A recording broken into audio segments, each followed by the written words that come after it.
Corrosion of Conformity. No cross, no crown.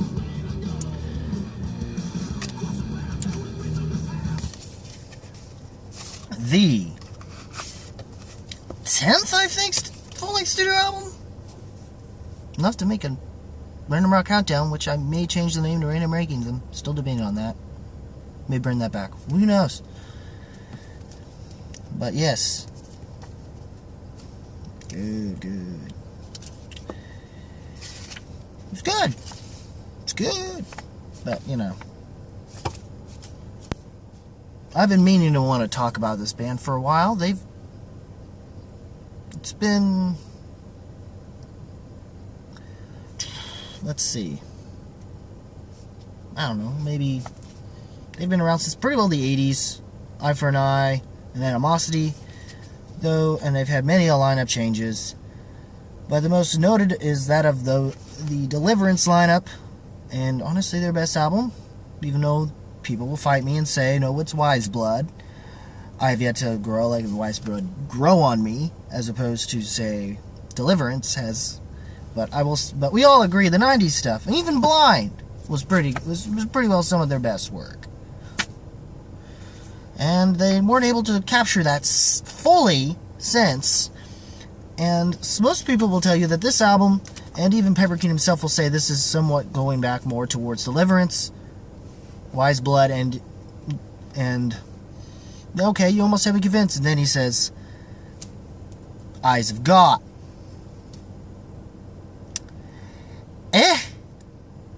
I'm okay with it. I had to go through their entire discography. It's been, and so far, 90s works as the best.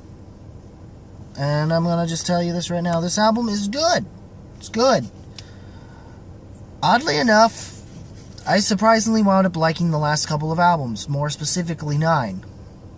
I actually liked what the Animosity lineup was actually doing, almost to the extent that they came across very much like that of the band's,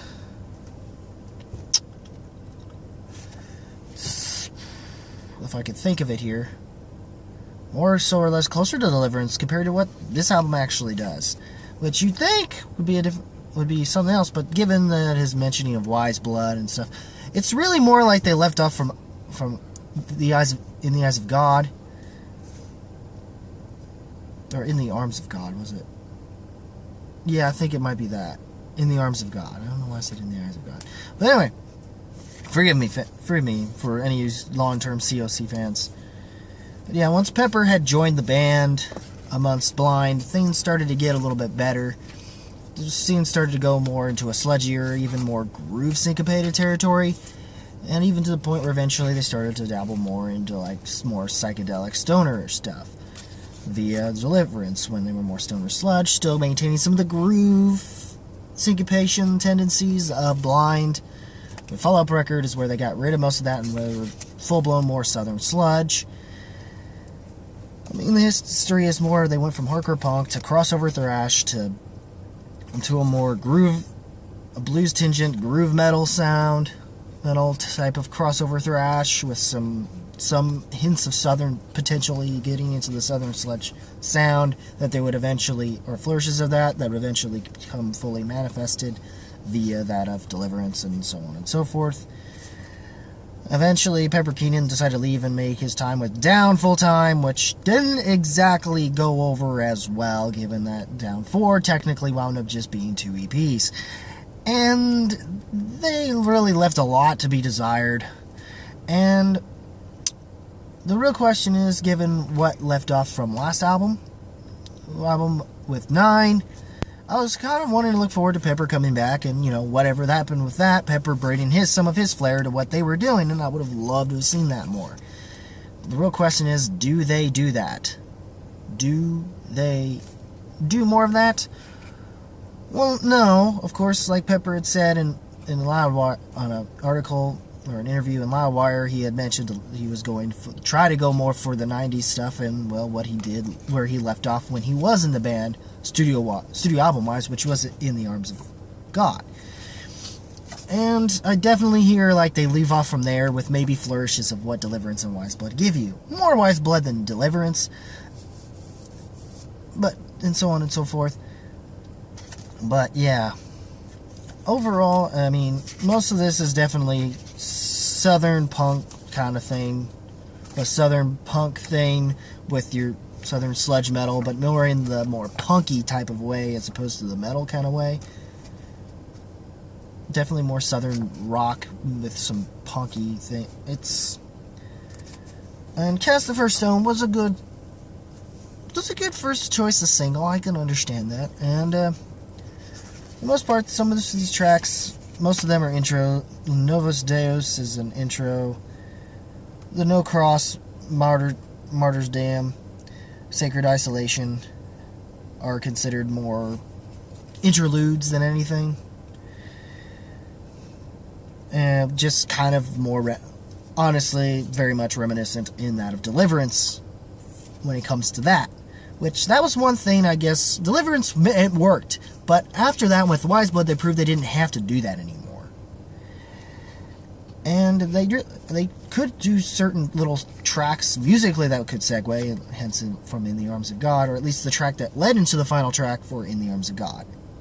That's really worth. I mean, that title track is great, and it seems that A Quest to Believe, A Call to the Void, definitely one of the highlights of this album. And Son and Daughter, which I didn't realize until I looked up in here, that it's actually a Queen's cover of a Queen song, and it's pretty good. And I should have noticed that, but I'm not a huge Queen fan, really.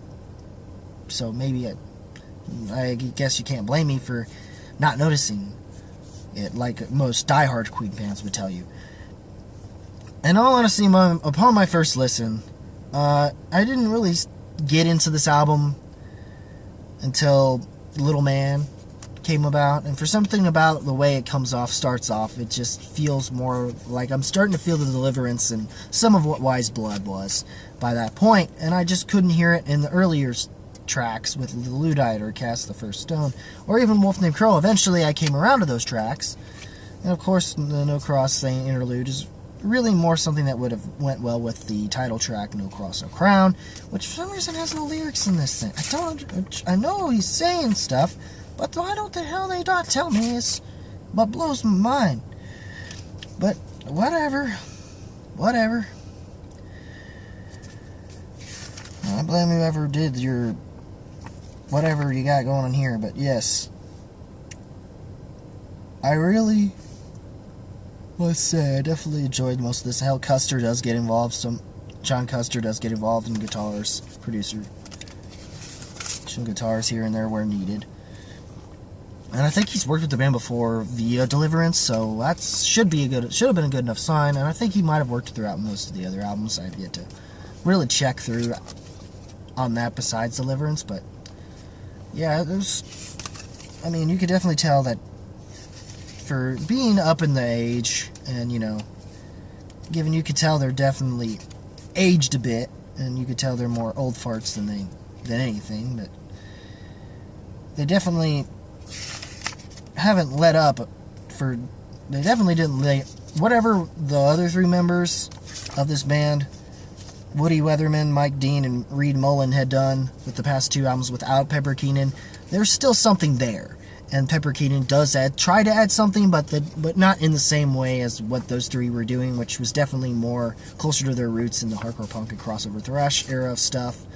More the Animosity era lineup, and the fact that 3/4 of what is the classic Deliverance lineup, and maybe Wise Blood. I'm not entirely sure with that lineup, if that was the same lineup. But yeah, I really definitely did enjoy this. It's definitely very dark. Like most Southern sludge, it does get a little bit on the more cynical side of things, or pessimistic in terms of its lyrical content, so I can't really condone too much with that. I mean, Cast the First Stone is kind of an example of that, and for the most part, with tracks like No Cross, No Crown, they definitely is where the things do come off, and even the No Cross interlude, things do come off different in a way that's more, and especially by the point of A Quest to Believe, A Call to the Void, it feels like they really bring in a lot more doom metal elements, far more, where Sludge's roots are more doom metal, and they start to really explore more of that this time around, which I don't think they've ever really truly done in past records. There's parts that's kind of the same thing, but then they try to breathe in some more doom metal stuff, and tracks like Quest to Believe, A Call to the Void really brings more of that out of them. And which is a nice way to kind of end things off. But for the most part, it just comes off like a typical, more southern fried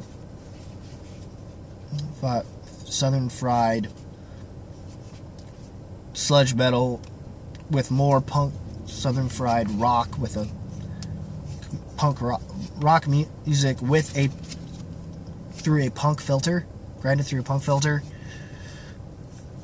with some typical hardcore tendencies, and then throw in some of your doom metal, Black Sabbath-y kind of stuff. And that's kind of what you come to expect. Once again, but overall, as far as I'm concerned, I did enjoy this album. I can't say it's their best, but it's far from their worst. Looking at you, America's Volume Dealer. Like, that didn't even feel like a COC record to me. It just felt like they were something else. I don't know what to say, but it was off. And thank goodness, In the Arms of God was a more proper return to form, at least for Pepper's last lineup, and I'm glad things worked out for Pepper to come back and give us hopefully a really good solid 10th studio effort. That's kind of is worth coming back to. I wouldn't say nearly as much as, say, any of their 90s releases, but for someone who does enjoy their 90s releases, you will enjoy this as well. As far as I'm concerned, I will give this album a thumbs up for doing so. Pepper didn't lie. There's definitely the albums that he said this was going to be more in the vein of, definitely shows to a degree, but also bringing something else different to the table that they definitely didn't do and explore nearly as much before, especially the more obvious fact of sludge metal's roots in doom metal. Thank goodness for that. Well, I want to know what you guys think of Corrosion of Conformity's No Cross, No Crown, or even of COC in general. And I'll leave a comment below, let me know, and as always, guys, keep it random, keep it real, keep it rockin'. And, yeah, just check this out, and you know what? I may just spoil it now.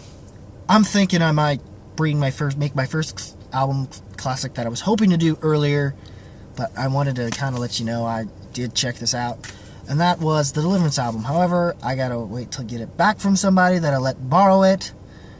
I really need to have it back, and I gotta let him know that's before the next band practice. Anyway, once again, if you like this video, rock that like button with thrust if you must. As always, guys, keep it random, keep it real, keep it rockin'. And I will see you in the next video. Take care, y'all. Whatever that may be.